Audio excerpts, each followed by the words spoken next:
Olemme kopioineet tähän kasettiin toiselta kasetilta tuntemattoman kutsuvan veljen 28.5.84 Tukholmasta saaman profeetan. Tämä profeetia on tullut hänelle näin muodossa. Hän on puhunut tämän näin, joka koskee Suomen tulevaisuutta kasetille ja elävi sydäntä toisen kesällä Ruotsissa työtä. Kaikkiin tulevaisuutta koskeviin profetioihin on syytä suhtautua varauksellisesti. Tulevaisuus näyttää, oliko tämä profetia Herrasta, ja jos se oli, se myös toteutui. Olen kopioinut tämän siitä syystä, että kasetilla profetia kuuluu kovin epäselvästi. On ehkä ollut huono nauhuri. Minä kopioin tähän vain profetia, mutta minulla olevassa kasetissa profetian saanut henkilö puhuu oman ajatuksensa tästä profetiasta kasetin toisella puolella. Tämä profetia ja veljen oma puhe ovat erilaiset kuin yö ja päivä. Veljen puhepiiri tuntuu olevan oppikysymyksistä innostunutta ja kiihkeästä, mutta profetia tulee erittäin asiallisesti ja hillitysti. Näiden kahden puheen erilaisuus panee ajattelemaan, että tämä profetia on todella Herra. Vaikka profetiassa puhutaan tulevaisuudesta, ei siinä ole mitään tarkkoja aikamääriä. Vaikka siinä sanotaan, että Suomen ahdingon aika alkaa kesällä, ei siinä sanota minä kesänä. Profeetta ei myöskään koroita itseään, vaan ilmoittaa Herran sanoneen, että tähän profetiaan tulee jatko toisen profeetan kautta, jonka Herra itse valitsee, sitten kun hänen aikansa tulee. Profetiassa on joitakin meille Raamatusta tuttuja, mutta ehkä jollekin outoja sanontoja, esimerkiksi denari. Se on yhden päivän palkka. Se palkka, minkä mies päivässä antaa. Koimismitta, se on yhden päivän annos viljaa. Roosin poika on Raamatusta tuttu kansan nimi, jonka tutkijat uskovat tarkoittavan tämän päivän Venäjää. Morsian on seurakunta, jonka Jeesus noutaa tulemuksestaan ahdingon keskeltä. Ja sitten itse profetia, se kuuluu näin. Näin venäläisen sotilaan, joka oli aseistettu niin kuin kuuluu olla. Päässä sillä ei ollut kypärää, vaan sillä oli kenttälakki. Siinä oli Venäjän armeijan tunnukset ja rinnassa sillä oli Venäjän armeijan myöntämiä kunnianottoja. Miehellä oli aseena pikakivääri ja hän seisoi rajapyykkien välissä. Toinen rajapyykki oli Venäjän puolella ja toinen, sinivalkoinen, oli Suomen puolella. Rajapuomi oli nostettu ylös. Raja oli siis auki. Tämä sotilas oli hämmästyttävän suuri. Kun minä sitä näissä katselin ja olin seisovinani noin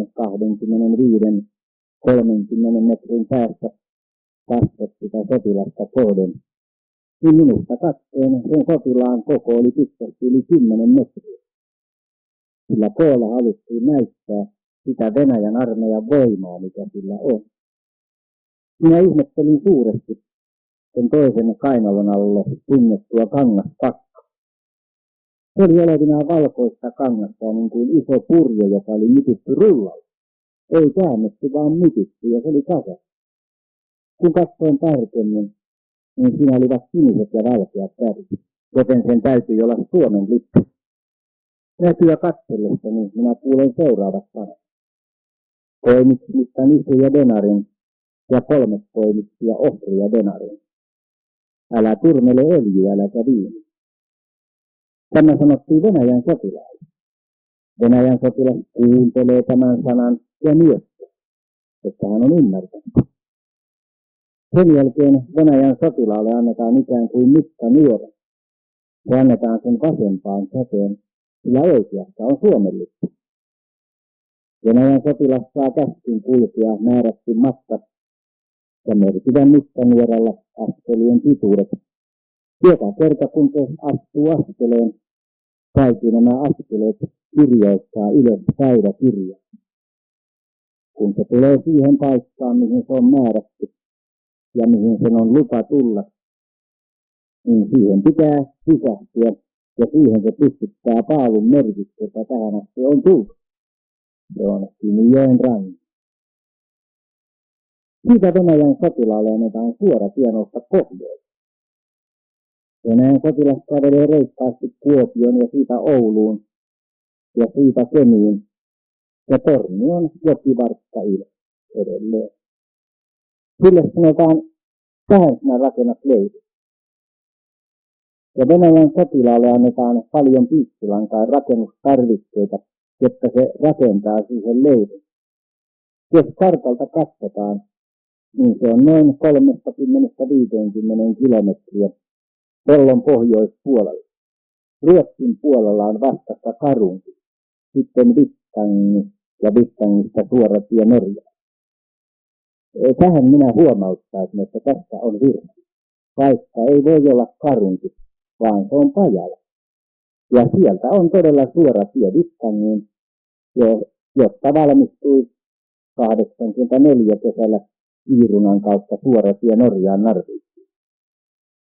Sen profetia jatkuu.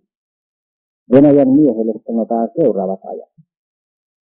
Sinä saat olla tässä siihen asti, kun sinun veljesi lähtevät Israelin maalle. Venäjän sotilaalle sanotaan myös seuraavat sanat. Sinun täytyy iskeä paljon kaatuneita veljiä, jotka tulevat kaatumaan siinä suuressa sodassa, joka alkaa Persiassa, kun sinä ja sinun veljesi menette Persiaan. Sinulle annetaan lupa mennä Persiaan ja avata tie Eufrat-virtaa myöden idästä nousevalle suurelle kuninkaalle. Minä puhun sinulle, sanoo Jehova Jiire. Tämä Jumalan nimihän tarkoittaa, Herra on edestakka. Että sinä saat oikeuden astua pyhälle maalle, mutta sinä et tule tuhoamaan pyhää kaupunkia, etkä tule häpäisemään sen kansaa, vaan sinun veljesi luut tulevat valkenemaan Harmagedonin kentälle. Ja Roosin poika, sinä juhlit voittoaseni vähän aikaa, sillä sinä ja sinun veljesi kaatuvat miekkaan Harmagedonin kedolla. Suomessa sinulla on oleva leiri Norjaa ja sieltä lännestä nousevia kuninkaita vastaan. Mutta sinä et saa vahingoittaa Suomen kansaa, että saa häpäistä sen pyhiä arvoja. Sinä saat pitää leiriä tästä maassa, mutta sinä et saa turmella öljyä että viiniä. Suomen kansoille nousee profeetta, joka seisoo sinua vastaan ja profetoi määrätyt hetket. Ja profetoimisensa lopussa hän tekee Suomen kansasta profeetan merkit ja poistuu minun tyköni. Hänet kutsutaan kotiin. Tämä profeetta julistaa Suomessa väkevän pelastussanoman, jonka myös sinä kuulet, sinä mahtava Roosin poika. Tämä profeetia ja profeetta, jonka minä kutsun Suomen maassa, tulee olemaan väkevän pelastussanoman julistus ja tuo monta minun tyköni, sanoo Herra. Jumalan sana tulee olemaan voimakas ja vahva Suomessa ja kutsuu paljon ihmisiä pelastukseen ja tuo esille paljon suuria asioita. Ja sinä Roosin poika, sinä näet sen ja sinä hämmästyt. Sinun halusi on karata Suomen kimppuun, mutta minä olen paneva esteen, sanoo Herra. Vaikka monet jumalattomat Suomen maassa lankeavat sinun miekkaasi, sinä et turmele öljyä ja viiniä, sanoo Jumala. Minä olen nostanut sinut, sinä mahtava Roosin poika. Sinä saat kävellä Suomen halki, mutta sinä et saa turmella öljyä ja viiniä, sanoo Herra, Herra. Minun poikani, Herran Jeesuksen Kristuksen morsian, tekee morsiamen merkin Suomessa. Sinä näet sen, sinä Roosin poika, ja sinä hämmästyt. Ja kun tämän profeetan päivät ovat päättyneet, sinä palaat takaisin Venäjän maalle ja kerrot siellä niistä suurista asioista, joita olet Suomessa nähnyt. Sinä Venäjän sotilas, Minä olen nostanut sinut ruoskaksi juopuneelle ihmiskunnalle. Minun sanallani sinut nostettiin voimaan ja valtaan ja taistelemaan.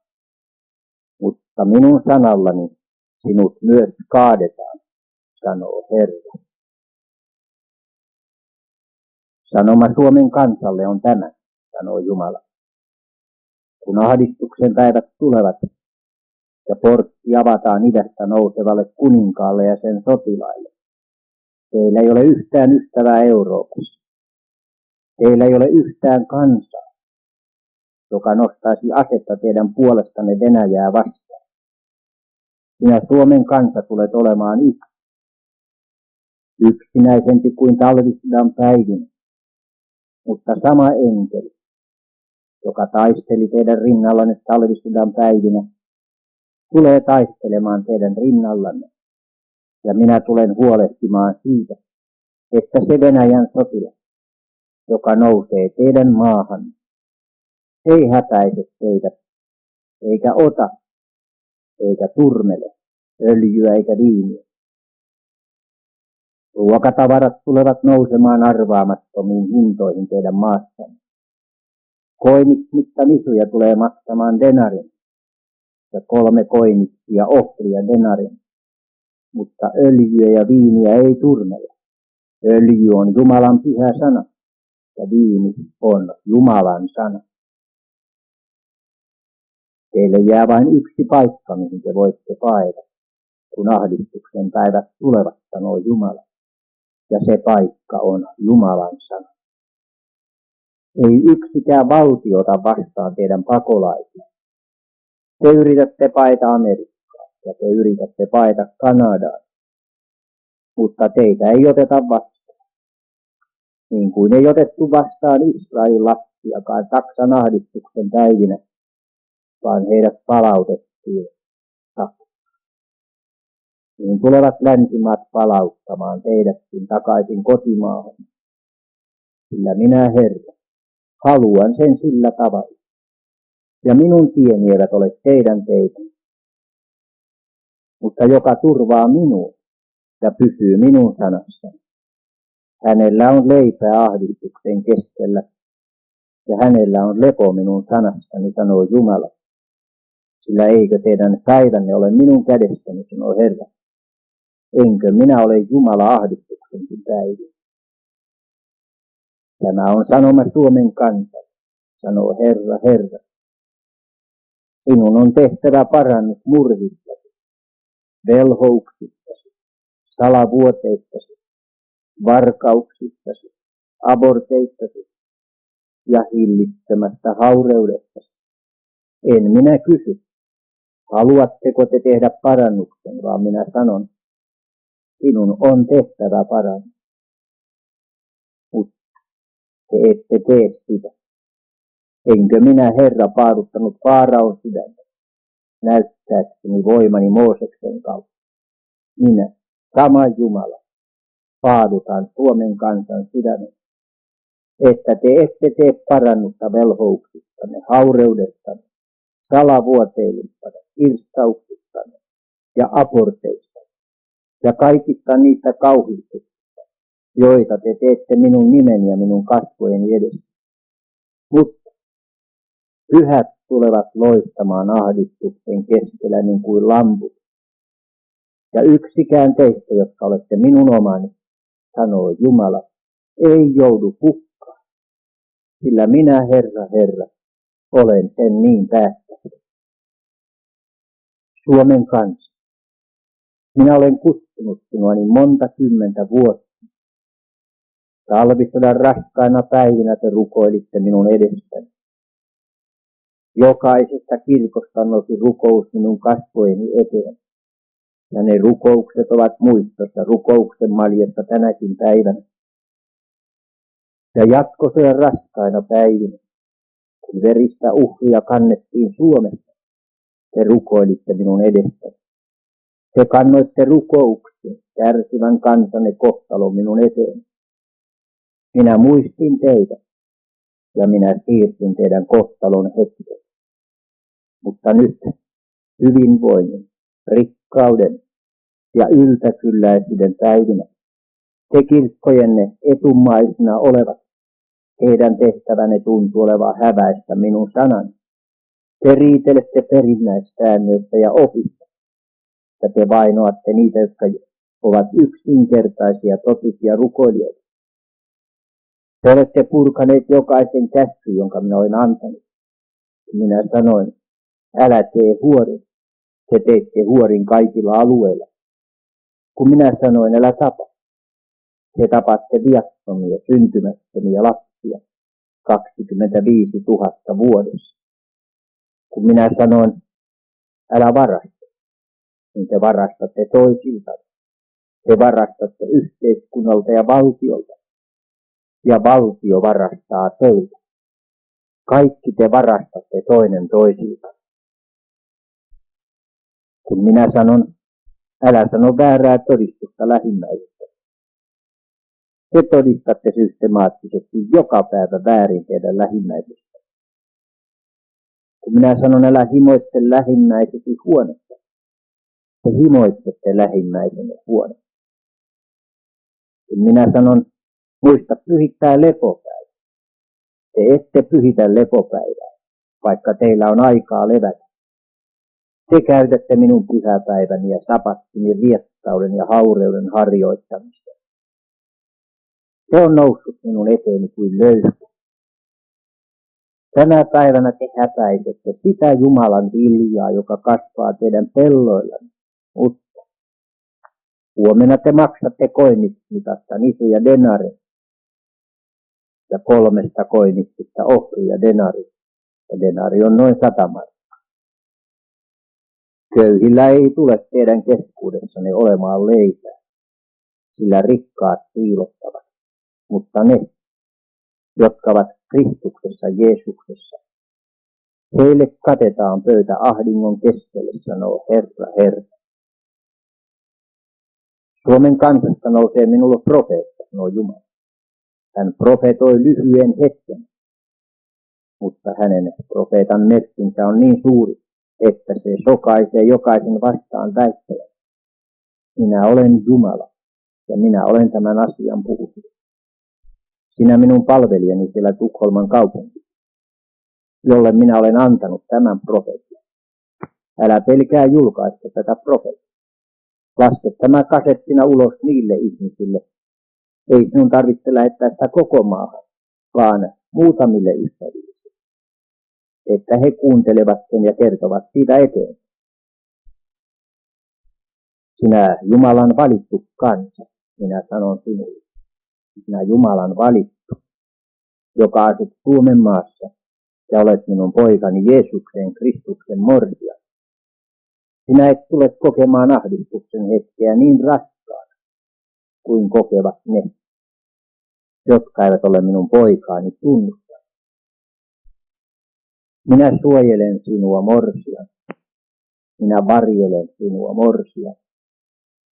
Ja sinä tulet loistamaan kanssi keskelle, niin kuin lamppu loistaa pimeässä paikassa. Ja sinulle annetaan lohdutukseksi tämä merkki.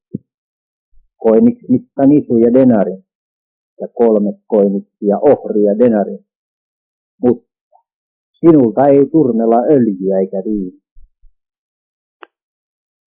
Jatkakaa haureuttanne, jotka haluatte sitä jatkaa.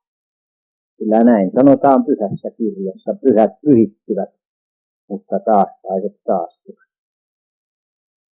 Suomen kanssa, älä luota lännestä tulevaan apuun, sillä ei sitä tule. Ruotsi ei lähetä joukkoja sinua puolustamaan. Amerikka ei tule sinun avuksi.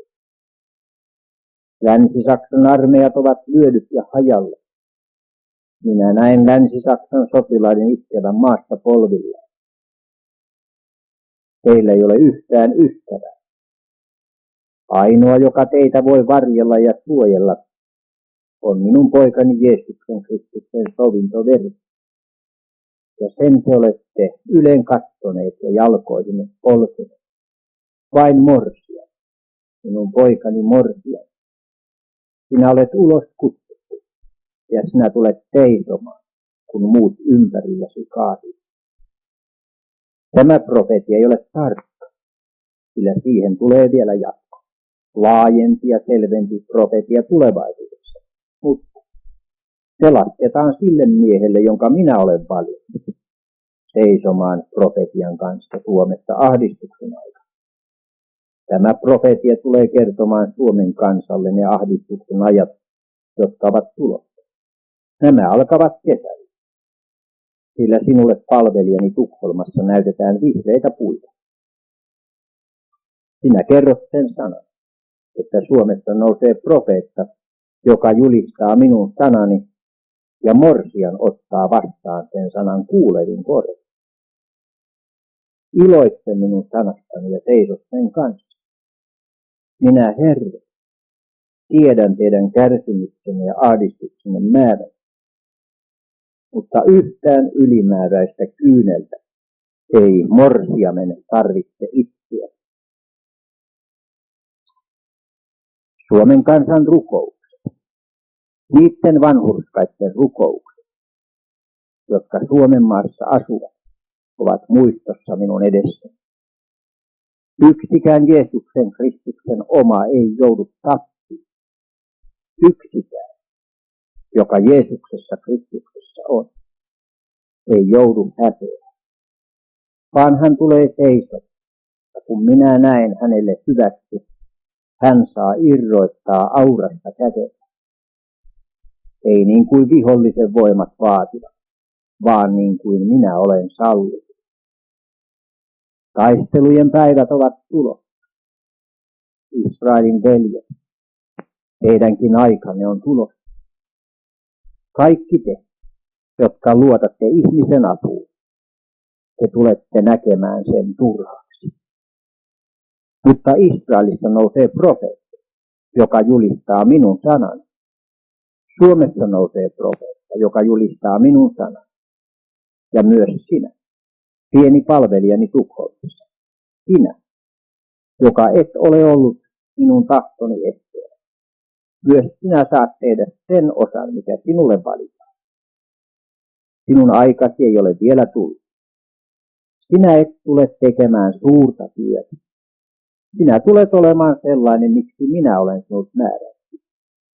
Älä kysele palvelustehtävääsi, ei se ole sinulta, vaan se on minulta. Sana lähti liikkeelle tänä iltana Suomen kansalle. Äänitä tämä kasetti ja kirjoita ylös tämä profetia. Postita se niille ystävillesi, joita sinulla on Suomessa. Nämä ystävät saavat sitten jakaa sitä eteenpäin. Soita tätä myös itse nauhalta niille, jotka haluavat kuulla. Kun minä lähetin profeetta Jesaja, minä sanoin, kuulkoot tai olkoot kuulematta. Puhu sinä nämä sanat, mutta niin on käyvä myös tämän profeetan. He kuulevat, mutta ovat kuulematta. Suomen johtavat henkilöt, älkää kuvitelko, että te olette omalla taidolla nousseet siihen asemaan, mikä teillä on. Ei kukaan voi mitään tehdä ilman minun tahtoani ja sallimusta. Minä sanon teille, älkää luottako niihin sopimuksiin ja niihin asiakirjoihin, joita teillä on Neuvostoliiton kanssa. Luottakaa minun sanani. Se on minun sanani, joka pitää pois tuon mahtavan Venäjän karhun teidän maalta. Kun te teette minun tahtoni, niin minä sallin teille siunauksen päivän. Mutta kun te käännätte minulle selkää, te saatte niittää kirouksen, sillä minun henkeni ei salli, että minun nimeäni jatkuvasti pilkataan, sanoo Herra, Herra. Kun tämä profetia menee Suomeen, sitä ei uskota. Mutta minä sanon sinulle palvelijani, puhu. Kuulevat tai olkoot kuulevat. Tesnäkin palvelijani siellä Tukholmasta parantuu. Kulje suoraan. Minä olen sinut kutsunut. Minä olen ollut sinun kanssasi tähän päivään asti. Enkä minä sinua vastedeskään hylkää. Mutta kuinka mielelläni minä haluaisin, että sinä tekisit minun tahtoni. Minä autan sinua, ja kun tulee se päivä, että sinä palajat, niin sinä vahvistat minun veljeä. Suomen kansan asiat ovat huonommin kuin teistä yksikään arvaa, mutta morsiamen asiat ovat paremmin kuin yksikään teistä osaisi edes unelmoida. Minun poikani on valmistanut teille hääateriaa. He tulevat iloitsemaan pitkien pöytien ääressä. Ja kun maan päällä on ahdistus ja vaino vahvimmillaan, kulkee ylkä kansansa suoja. Minä rakastan sinua, Suomen kansa, ja olen kutsunut teitä niin monta kymmentä vuotta. Minä autoin teitä talvisodassa, ja minä autoin teitä jatkosodassa. Ja kuinka mielelläni minä auttaisin teitä tässä kolmannessakin maailmansodassa, joka pian tulee. Mutta te ette ole tahtoneet kuulla minua. Minä morsia, kuuntele Yljan ääntä. Kuuntele sen profeetan ääntä, jonka minä nostan, mutta kuuntele myös minun sanani, joka on kirjoitettu Raamattuun. Ruoki itseäsi sanalla ja kulje suoraa, kapeaa tietä. Sinä saat kulkea tahdissa ja tulla kotiin. Minä, Herra, olen tämän profetian puhunut. Ja minun yksinkertainen pieni palvelijani Tukholmassa on tämän profetian nauhoittanut. Suomen kansa, tee parannus kaikista niistä synneistä, joita olet tähän päivään asti tehnyt. Niin minä armahdan sinua. Minä en voi enää siirtää teidän kohtaloanne, sillä se ahdistus on tuleva yli koko maan piirin. Mutta minä otan teistä pois paljon. Minä halajan paljon enemmän morsiameen kuin mitä siellä nyt on. Sillä ei ole minulle mieleen jumalattoman kuolema, sanoo Herra. Profetia päättyy tähän. Ja minä annan jatkon profetiaan sille palvelijalle, jonka minä olen tähän tehtävään valinnut. Minulle tuli tähän yksi virhe. Sanon siinä, öljy on Jumalan pyhä sana, mutta lause kuuluu olla, öljy on Jumalan pyhä henki.